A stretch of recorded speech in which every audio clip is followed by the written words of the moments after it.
အားလုံးပဲမင်္ဂလာပါဗျာဆိုင်လန်သတင်းဌာနမှာပြန်လဲကြိုဆိုလိုက်ပါတယ်ခင်ဗျာအခုတင်ဆက်ပေးမယ့်ရုပ်သံဗီဒီယိုဖိုင်လေးကတော့ယနေ့ဒီဇင်ဘာလ10ရက်နေ့မှာမန္တလေးမြို့ရဲ့အခြေအနေကိုတင်ပြလာတဲ့ရုပ်သံဖိုင်လေးကိုပြန်လဲမျှဝေပေးလိုက်ပါတယ်ခင်ဗျာဒါမှမန္တလေးမြို့ရဲ့ဘယ်လိုအခြေအနေတွေကိုတင်ဆက်ထားသလဲဆိုတာကိုအားလုံးဝင်ရောက်ကြည့်ရှုလေ့လာသုံးသပ်ဝေဖန်ပေးကြပါဦးခင်ဗျာအားလုံးကိုလည်းဆိုင်လန်သတင်းဌာနမှာအထူးပဲကျေးဇူးတင်ရှိပါတယ်ခင်ဗျာဒီဓာတ်ပုံကိုသေချာလေးကြည့်ကြည့်ပါနော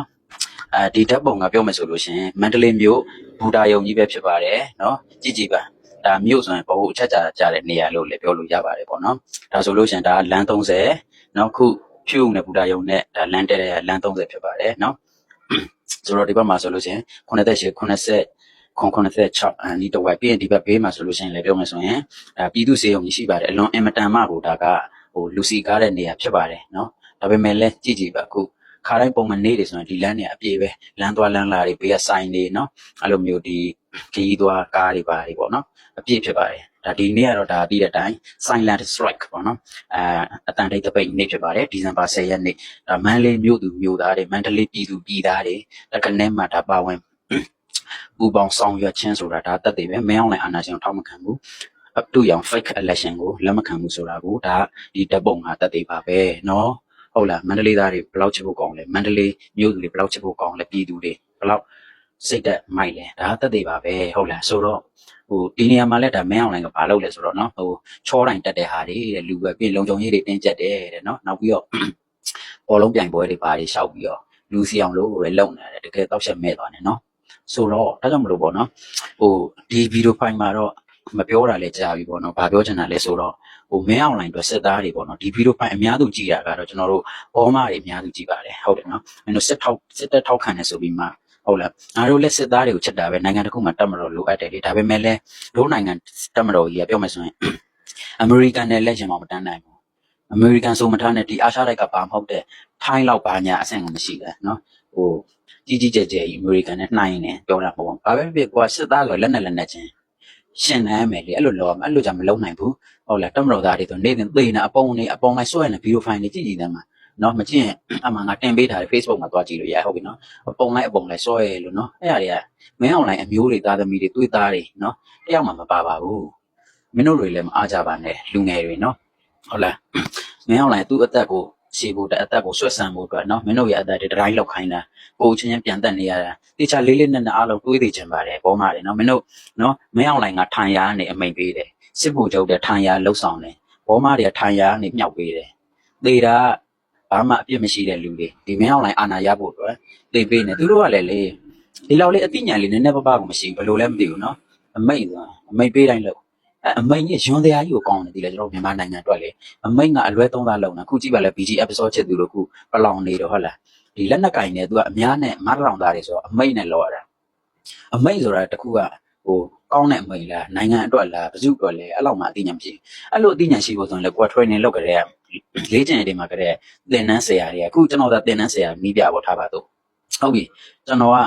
ဟိုတက်သူတို့အတွေးခေါ်တွေသင်ပေးချင်တာပေါ့နော်အသိဉာဏ်တွေရိုက်ထည့်ပေးချင်တာ brain wash လုပ်ချင်တာကျွန်တော် brain wash တွေဟိုကောင်းတဲ့ဟာ knowledge တွေပါတယ်ပေါ့နော်ဟုတ်လားဒီလိုမျိုးဟာတွေသူတို့အတွေးမဲ့ thinking နဲ့အဲ့လိုမျိုးဟာတွေပဲကျွန်တော်ထည့်ပေးချင်တယ်ဟုတ်လားအမိတ်ဆိုတာဟုတ်ပြီတိုင်းပြည်နဲ့လူမျိုးတွေလား okay လောက်လိုက်မင်းဒါမလုပ်နဲ့ဒါလုပ် okay လောက်လိုက်ဟုတ်လားလောက်ဘာမှမဖြစ်ဘူးဒါပေမဲ့ကိုနဲ့မဆိုင်ဘူးအာနာသိမ့်ပါတို့ဘာတို့အဲ့လိုမျိုးဟာတွေလောက်ဆံမလို့အဲ့အမိန်ကကြမှုတ်တော့စစ်သားနဲ့မဆိုင်တော့ဆိုသိတဲ့နယ်လေကွာဟုတ်လာ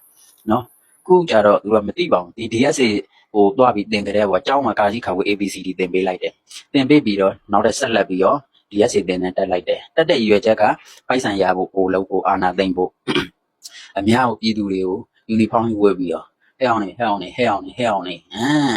ပြီးရင်အဘိုးလောက်ပြီးတော့သူ့သားမြည်ရမြန်ကတိုင်ကားနဲ့တိုင်လဲမလားဟမ်ပါတန်းစီရရမလားတမင်တနက်လျှော့သားခိုင်းလိုက်မယ်အဲ့လိုမျိုးတွေသူကအားကြတော့ပေါ့လားအဲ့ကပြည်သူနာပြီပေါ့ဟုတ်လားခုဘောမတွေကမင်းတို့ကမှန်တော့ထပြောအောင်အခုဘောမပြောင်းကြီးအမြင်မှန်နေရပြီခုနောက်ပိုင်းနောက်တစ်ယောက်ရှိသေးတယ်ဘာလို့တော့ဟိုချိုကြီးဟုတ်လားဒီပြောင်းကြီးတို့ချိုကြီးတို့ဆိုရင်ကြီးကဘောမကြီးအကြီးသားကြီးဒါပေမဲ့သူတို့ကကြတော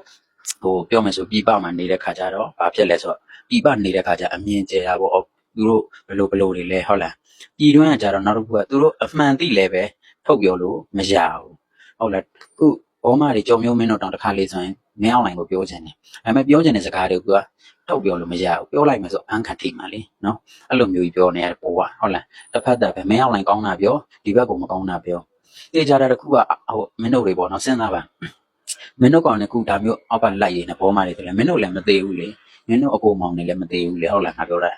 နော်ခုသေးနေရကွာဘယ်ဘက်ကပဲတည်ငါတို့နိုင်ငံသားလူတွေပါပဲ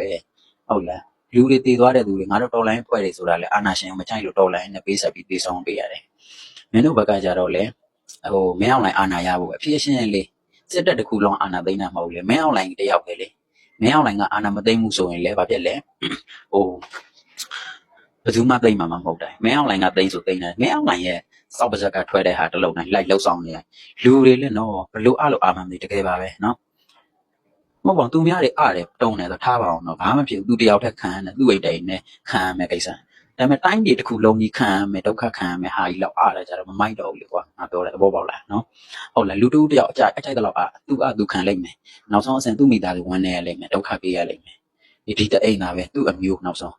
ါပေမဲ့နိုင်ငံကြီးနဲ့ခြီးပြီးတော့ကြတော့ဒုက္ခမျိုးစုံခုလိုမျိုးဂျုံကြနေ့စဉ်ရက်ဆက်သိချင်းလောက်အောင်အားဖို့တော့မလိုဘူးလေကွာလူလေကွာနော်ဟုတ်လားလူဆိုတော့ကိုကငါတို့ကဒါဘာအတွက်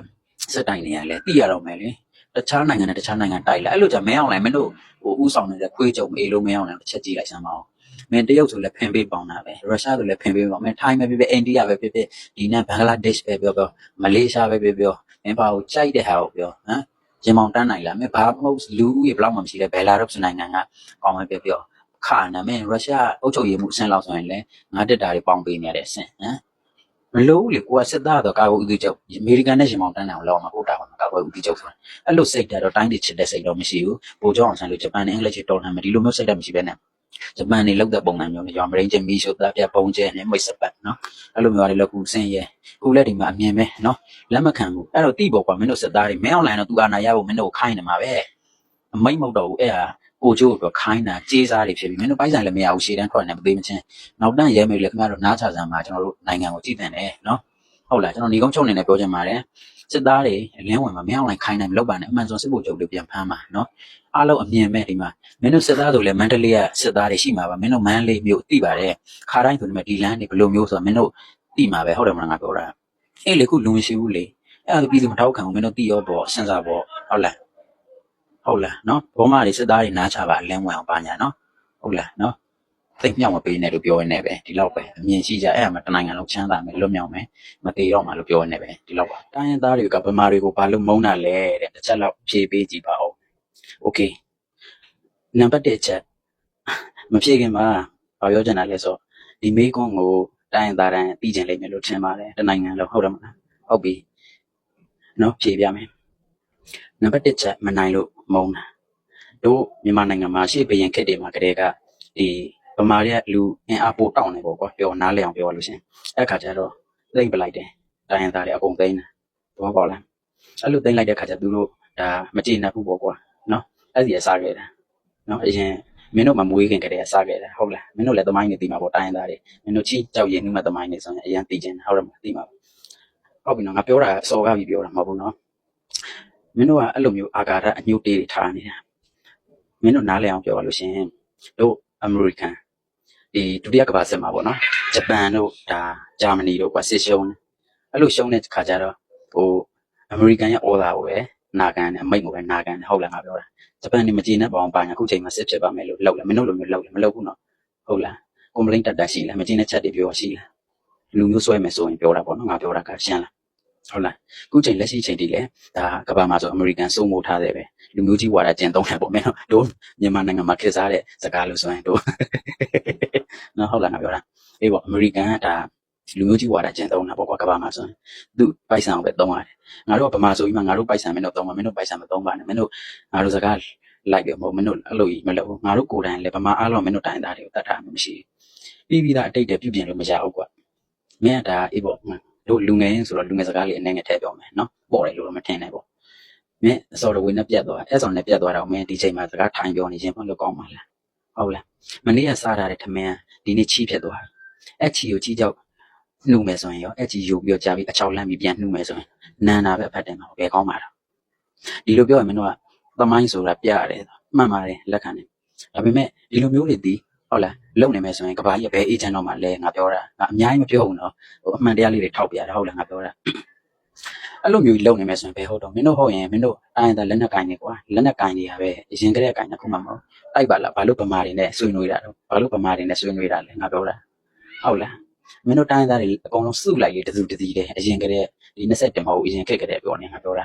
စုလိုက်စုပြီးဗမာတွေကိုချိန်မုံလိုက်ပါလားတိုက်လိုက်ပါလားမင်းတို့အဲ့လိုမုံနေငါပြောတာကနားလဲမလားဟုတ်လားငါပြောတာမုံနေလို့မရဘူးသူကလက်တွေအပြည့်ရှင်းလိုက်ငါပြောတာရှင်းခုလည်းအခွင့်ရရတယ်ဘာလို့မစီလုံးလဲဘာလို့တစုတစည်းတည်းမလုပ်တာတော့တိုင်းသားတွေဟမ်မုံနေဆိုဗမာတွေပြည့်ရှင်းလိုက်လေငါပြောတာဟုတ်လားဂျပန်နဲ့အမှဂျာမနီတွေကွာငါတို့လူမျိုးတွေတတ်တယ်ဆိုပြီးမှငါတို့ပြန်စောမယ်အာကာဒအညူတေဝါရလုံးနေကဲသူ့ငါချာငါသူ့ချာဆိုတက်လဲနေမှာပေါ့ကွာဟုတ်လားငါပြောတာမင်းတို့ကလူမျိုးကြီးဝါတာငါဘယ်တိုင်းသားပေါ်မှာမဟုတ်တာမှမလုပ်ခဲ့ဘူးမတရားမလုပ်ခဲ့ဘူးထုံးဒီ၎င်းမှာပဲဗမာအားလုံးမင်းတို့ကအတိတ်ကိုမပြောနဲ့ဆိုတာငါပြောတာလက်ရှိမှာတို့ PDF တွေကမင်းတို့တိုင်းသားတွေကိုအနိုင်ကျင့်တာရှိလားမင်းတို့ပဲပို့လို့ချဲလဲနေတာမင်းတို့စီကသင်တန်းတက်တဲ့ဘာညာဆိုပြီးမှပဲကောင်းကောင်းပြီးခံပေးနေရတယ်ဗမာတွေကတနာစရာကောင်းတယ် PDF တွေကအဲ့ PDF တွေကမင်းတို့ပေါ်နှိပ်စက်ထားတာမရှိဘူးလူတစုဆိုတာအာနာရှင်အဲ့အာနာရှင်သားလည်းရင်မင်းတို့မှမဟုတ်ငါတို့ဗမာတွေအားလုံးအကုန်လုံးကိုမချမ်းသာဘူးနိုင်တဲ့အတူဆင်းရတာပဲအဲ့မင်းတို့နားလေရလားမင်းတို့လက်နက်ကင်ထားတွေဗမာကိုမုန်းနေဆိုပြီးမှထပြီးလက်နက်ကင်တယ်သူကဘာလို့ငြိမ်းချမ်းရေးဆွေးနွေးတာလဲအရင်ကတည်းကအခုချိန်ထိနှစ်ပေါင်းများအဲ့ဒါဆိုပြပြသားမဆွေးနွေးနဲ့လေငါပြောရှင်းရှင်းလေးဟုတ်လားမဆက်တော့မဆက်ဆန်နဲ့ကွာဗမာတွေနဲ့အဲ့လိုမုန်းဟုတ်တော့မလားဘာလို့ဆက်ဆန်တာလဲဟုတ်လားငါပြောတာဒါမင်းတို့ဘက်ကငါကူပြောပေးနေနော်ငါချီကြောက်ရေးမလို့နဲ့ဆိုတော့အဲ့ဟုတ်ခုလိုမျိုးပြောတာတွေကြတော့ဘာဖြစ်လဲဆိုတော့ तू လူမျိုးရေးတွေဒါပြီးအောင်လို့ပြောပြတာပါမကောင်းမှုဆိုတဲ့ဟာကိုငါပြောတယ်ဟုတ်ပြီနော်လူဆိုတာကွာမင်းအခုဒီမန်နဲ့ကောင်အတိုင်းသားဆိုရင်မင်းဗမာတွေနဲ့မပေါင်းဘူးလားမင်းပေါင်းတဲ့ဗမာတွေမင်းပေါ်ရုံမာတာတွေရှိတာလားငါအဲ့ဒါဆိုငါနဲ့လာပေါင်းလိုက်ငါမင်းကိုပါရုံပေါင်းစရာတော့မလိုဘူးငါပြောနေတယ်ကြည့်လိုက်ငါပါကောင်လဲဆိုတာမင်းအကဲခတ်လို့ရမှာပေါ့နည်းနည်းမြန်ဟုတ်လားဆိုတော့ဒါကြောင့်မလို့နော်ညီကောင်းချုံနေနဲ့ပြောရလို့ရှိရင်မနိုင်တဲ့အခါကျမကျေနပ်ဘူးပေါ့ကွာနော်ခုမင်းအောင်လိုင်းလို့ငါတို့လည်းမနိုင်တော့မုန်းတယ်ငါတို့မမုန်းဘူးအပြည့်ရှင်းလိုက်မှာပေါ့စီရင်ချက်ချလိုက်မှာပေါ့အဆုံးစီရင်ပေးလိုက်မယ်လေဟုတ်လားငါပြောတယ်ငါတို့မနိုင်သေးတော့ကျွန်တော်မုန်းနေရတယ်ကွာမင်းအောင်လိုင်းအခုရွေးကောက်ပွဲလုံးမပါဖြစ်တယ်ပြည်သူတွေတက်ဖြတ်နေမင်းတို့မဟုတ်နောက်တစ်ခုမင်းတို့ပြီးသိချင်တာကမင်းတို့တိုင်းရင်းသားဗမာကမွေးလို့ရှိရင်မင်းတို့ဗမာပဲငါတိုင်းရင်းသားမွေးငါတိုင်းရင်းသားပဲဒါပေမဲ့ဒီနေရာမှာတိုင်းရင်းသားစကားလုံးဆိုတာတော့ဒိုးနိုင်ငံအရာငါသုံးလုံးနေဗမာလည်းတိုင်းရင်းသားပဲပေါ့နော်အဲ့ဒါတော့တိတာနားလဲဖို့တော့လိုအပ်တယ်ဒိုးနိုင်ငံအရာတော့ဒါတခြားသောဟာတွေကြတော့တိုင်းရင်းသားဆိုပြီးမှဒါထုံးနှံဖြစ်နေတဲ့အတွက်ငါဒီလိုမျိုးစကားအသုံးလုံးသုံးပြီးပြောတာဟုတ်ပြီနော်ဆိုတော့ဒါကြောင့်မလို့နော်နားလဲမလားမသိဘူးအဲ့တော့နိုင်အောင်တိုက်မုန်းတာတွေမမုန်းတာတယောက်နဲ့တော့ပွားနေလို့မရဘူးမကျေနပ်ရင်အကုန်စူးစီးပြီးဗမာအပြတ်ရှင်းလိုက်လေငါပြောတာဟုတ်လားနော်အဲ့အမှမလုံနိုင်ဘူးဆိုလို့ရှိရင်မင်းတို့တောက်ပသက်တွေပိတ်ထားတာအကောင်းဆုံးဟုတ်လားရှာစားနေရပဲမင်းတို့ပဲဒုက္ခရောက်တာဒါအာနာရှင်တော်လန်နေလို့တွေးကွဲမှာဆိုလို့လူမျိုးပါညာရှုတဲ့ကတ်နေပြီးမှအဲ့လိုမျိုးတွေဒါတွေကပြောရတာမကောင်းဘူးပေါ့ကွာခုလိုမျိုးပြောတော့ပြောတဲ့သူပဲလူကမောင်းလိုက်မယ်ငါပြောတာငါတော့ဘာမှအကျိုးမရှိဘူးမင်းကဖြေပြီးဆိုလို့ငါဖြေပြီးရဟုတ်လားအဲ့တော့မနေ့ကစားတဲ့ထမင်းကဒီနေ့ချီးပြတ်သွားတယ်နောက်ရက်တွေမှာအဲ့ချီကိုလှန်ထားလိုက်အချောက်ဖြစ်သွားတယ်အဲ့အချောက်ကိုပြန်ပြီးရေနှုတ်ပြီးတော့နာမပဲဖတ်တင်တယ်โอเคလား bro ဗမာလည်းမင်းတို့နှိမ့်ဆက်တယ်မဟုတ်အာနာရှင်အဲ့ကွက်ပြတီးဖို့လိုတယ်မင်းတို့မသိလို့ရှင်ဗမာအားလုံးကဗမာဆိုတဲ့အားလုံးကိုသာကောင်းစားနေတာလို့အားလုံးမင်းတို့နိုင်ကျင်သက်ဖြတ်နေရလို့မရင်းကျင်ဒီလိုမျိုးပုံနေမင်းတို့ပြောတယ်မမိုက်ဘူးလို့မင်းတို့လည်းအဲ့လိုမျိုးဆိုမိုက်ဘူးပေါ့ကွာမကောင်းအဲ့လိုမျိုးဒီကုန်းချောင်းနဲ့စပ်ပြောရင်မင်းတို့အဲ့လိုမုံမယ်ဆိုရင်ငါတို့လည်းမုံဟုတ်လားကောင်းလားတက်လဲနေမှာပေါ့ငါပြောတယ်လို့အဲ့ဟာတွေကိုထားလိုက်တော့နော်ဟုတ်ပြီနော်ဘောပေါ့လေမနေ့ကမင်းတယောက်ယောက်နဲ့အဆင်မပြေရမင်းအရင်တော့ပြဿနာတွေဒီဗီဒီယိုပိုင်းမှာကြည့်တဲ့သူကပြဿနာဖြစ်ဘူးမစိတ်ညစ်ဘူးအဲ့ဟာတွေကတဲလာလို့ကောင်းတာထားလိုက်တော့သင်ခန်းစာပဲယ